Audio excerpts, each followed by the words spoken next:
Before beginning a courtship, you will need to approach it from a questioning perspective. That is, I need to know. Information is a weapon and knowledge is power. Questions are interrogative expressions used to test knowledge, intellectual and mental ability and comprehension of each other. Now, to choose a life partner, the question we need to ask ourselves is being someone's wife or husband and father or mother really worth the investment of a life? I'm thinking. Should I take preparation of skills, concentration of energies, and the commitment of both to keep a home? Another question. Now, I want to talk about questions you need to ask and how to ask questions when you're getting into a marital affair with someone. My name is Omobola Stephen. I'm a life and relationship blogger. Welcome to my podcast. Now, let's get the ball rolling. How to ask a question. When asking a question, a person can either be making known a desire or seeking information. Care must therefore be taken to avoid being seen as soliciting marriage while attempting to extract truth. The following statement illustrates my point. Can you marry someone from a race or culture that is different from yours? When put this way, it may look as if you're soliciting marriage. This could be a better way of putting your question. Now look at this. What are your views on interracial or cross-cultural marriages? When put this way, the question can reveal something that is hidden, latent, or reserved. What to ask? Knowledge of what to ask in a particular situation enables the person to cut through deceit, falsehood, hypocrisy, and pretense. A question usually starts with an inquiry, which is a search for knowledge based on existing facts. And it ends with an inquiry, which is a systematic investigation or search for truth. The first person, however, that you need to question is yourself. Ask me why. Now listen. Number one, you need to check your motive for starting a relationship. Now this is important. Number two, try to understand yourself. Who you are, what you have to offer your partner, and who you can live with spiritually, socially, intellectually, and mentally that may be compatible with you. Next up, what are your values? What are your goals, vision, habits, purpose, your belief system, your temperament, background, and who can work with you? You need to do a thorough work on this. You also want to find out who your intended spouse is and if you will be compatible with him or her. Now the search begins. Write down 10 basic needs you cannot do without in your spouse and see as clearly as possible in the relationship if your intended spouse can satisfy these needs. As the relationship progresses, find out at least 10 basic needs that your intended spouse cannot do without and ask if you can fulfill those needs. Then go ahead and ask yourself these questions. Number one, what do I really know about or do I really know my partner? I beg your pardon. Number two, what positive or negative attributes do I perceive in him or her?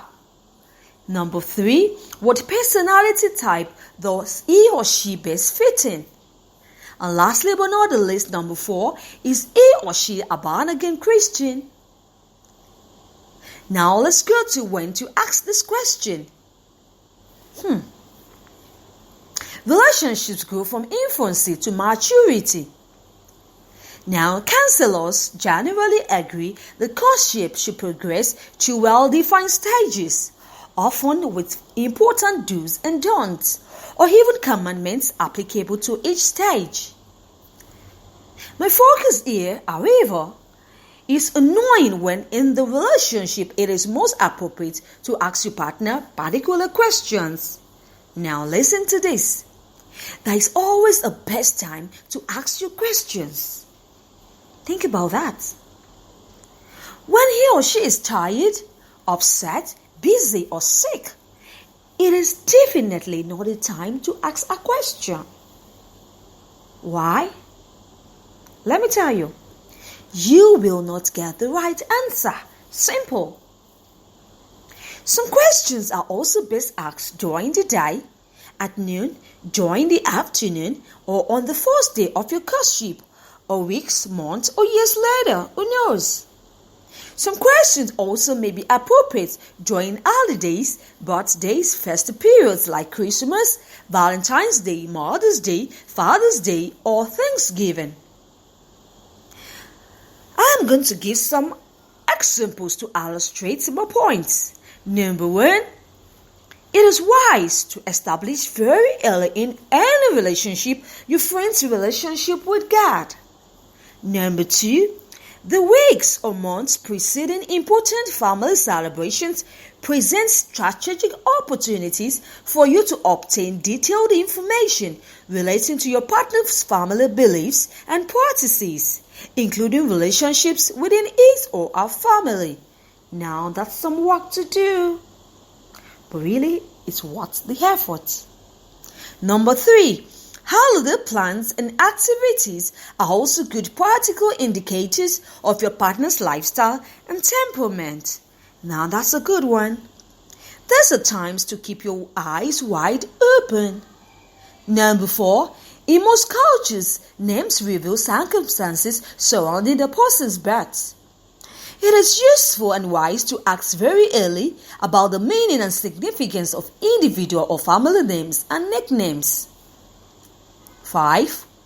Just say when I'm ready anytime is not always evidence of readiness. Now that's true. Timing is always too critical to be done independently. For two to work together, they must agree. Probe further for signs of pressure or impulsiveness. You got work to do. Not now. Can't it wait? Your timing is either wrong or perfect. Persevere to discover which. Number 7, but not the least, issues dealing with consenting adults, that is, having parental approval, are best handled in mature relationships. As you make new discoveries about the real state of your relationship, you need to pray for understanding. For no physical enterprise can take the place of spiritual or divine guidance. Now that's true. Ask God to lead and guide you while you make this all-important decision of a lifetime. Because really, marriage is too big an issue to be left to the limited application of the intellect. Take the heavy load of making decisions off your back and allow God to direct your path. Pray fervently while you approach your moment of decision and choice, asking God for wisdom and understanding, compromising compatibility because of unwholesome sentiments, especially in the areas of religion and vision, may result in a painful payback period. The idea is that they move in a straight line and at the same time, they achieve unified results. A yoke can be described as a wooden bar placed on the necks of two oxen of the same size and strength while plowing. This is what the Bible said. Can two work together except they agree? And the Bible also warns that we should not be unequally yoked. This is very important. See to it that you are evenly yoked to avoid eternal pitfalls in marriage. Thank you for staying with me. It's bye for now. See you some other time.